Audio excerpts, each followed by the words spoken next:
سلام به دوستای عزیزم، به پیج مهسا پز خوش اومدین. امروز با هم میخوایم یه سوپ خیلی راحت و سریع درست کنیم. سوپی که امروز میخوایم درست کنیم یه سوپ ترکیه‌ای هستش به اسم ازوگلین. حالا نمیدونم شاید شنیدین یا نه، ولی یه سوپ خیلی راحتیه، مواد خیلی کمی هم داره. پس بریم دست به کار بشیم. برای این سوپ ما نیاز داریم به بلغور گندم، دالدست و برنج. این سه تا حبوباتی هستش که ما قراره براش استفاده بکنیم. مقدارش هم براتون تو کپشن می‌نویسم. مقدارش خیلی کمه ولی بعداً حجم خیلی زیادی به خودش میگیره. از قبل حدود یه نیم ساعت کافیه که اونا رو بخیسونین، یه مقدار خیلی کم.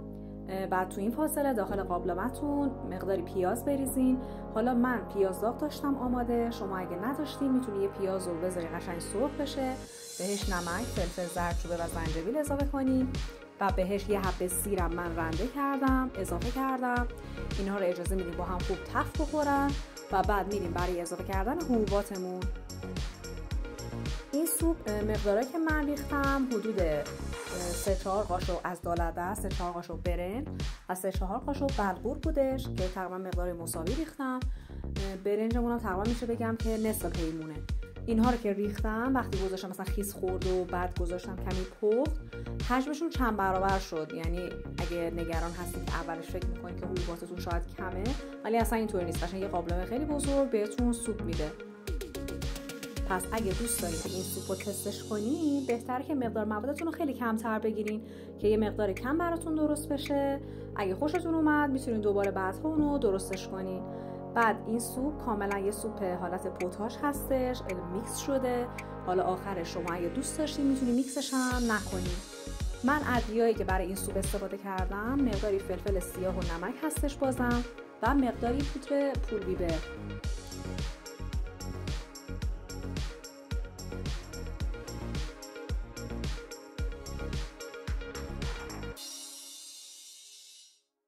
این ادویه ها رو وقتی ریختیم با پیاز و سیر حسابی تفتش میدیم تا خامیشون گرفته بشه و بعد اون حبوباتمون رو که خیس خورده آبش خالی میکنیم، به پیازمون اضافه میکنیم، کمی تفتشون میدیم و میریم برای ادامه کارمون.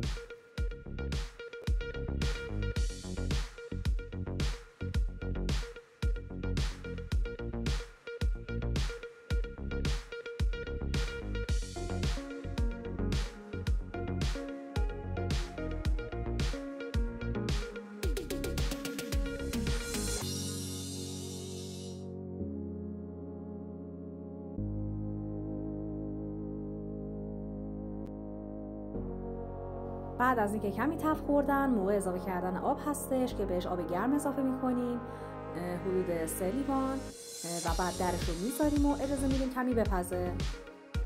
این سوپ خیلی سریع آماده میشه، بر همین مقدار پختش هم خیلی کوتاهه، حدود نیم ساعت تا 1 ساعت میبینی که تقریبا پختن و بعد از اون وقتی حجم گرفت و پختن موقعی هستش که شما میتونید اونو با هر وسیله‌ای که داریم، من با کمک گوشت‌کوب برقی حسابی میکسشون کردم.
بعدش داخل یه ظرف یا مایتابه مقداری رب میریزیم، حدود 2 تا 3 قاشق غذاخوری و بعد از اون مقداری هم روغن اضافه میکنیم. رب رو شروع میکنیم به تفت دادن تا خامی رب گرفته بشه.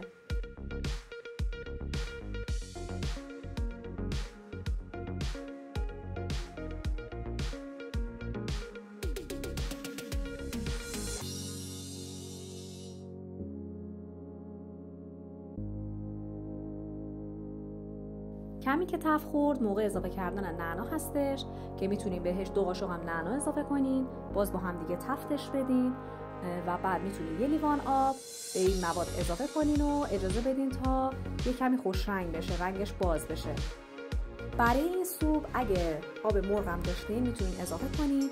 من هم آب مرغ یه مقدار اضافه کردم، هم از گایلو بلانکا داشتم، اونم یه دونه انداختم داخل این گوب و خوب حلش کردم.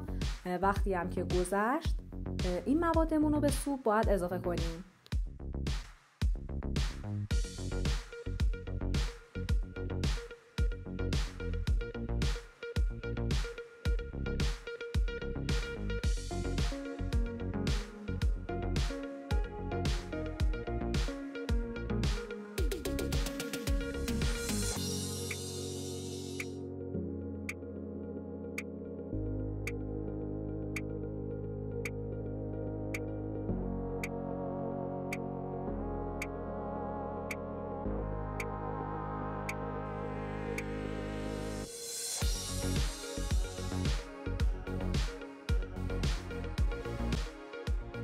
کمی هم به موادمون نمک اضافه کردم. باز اضافه کردن نمک میتونه ذائقه‌ای باشه، چون اگه با سوپتون رو میچشین کم و زیادش رو دوباره میتونید توی مراحل بهش اضافه کنید.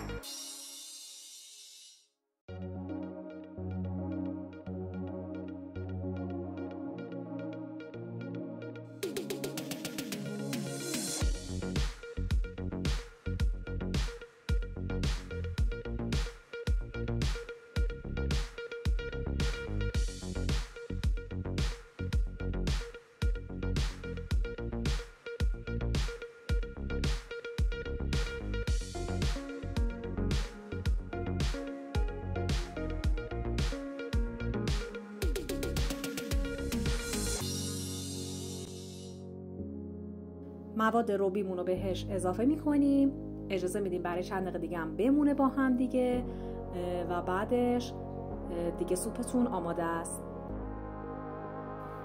برای چاشنی این سوپتون میتونین بچشین هر چی که دوست داشتین، حتی میتونین آب لیمو هم بهش اضافه کنین، ولی من بهش مقداری آبگوره اضافه کردم. حالا وقتی این سوپو بخورین طعمش به خاطر وجود اون رب و نعنا که طعم گرفته یه کوچولو شبیه آش گوجه هستش. خیلی خوشمزه است، حتما بهتون پیشنهادش میکنم. برای تزیینش هم میتونید داخل یه تابه مقداری نعنا داغ کنین و بهش یه قاشق کوچیک قاشق چایخوری پودر پول بیبر بهش اضافه کنین و با هم تفت بدین و بعد روی سوپتون بریزین و میلش کنین. مرسی که تا پایان این ویدیو همراه من بودین. خوشحال میشم منو به دوستانتون معرفی کنین و کانال منو دنبال کنید تا یک کلیپ دیگه و غذای خوشمزه دیگه. خدا نگهدار.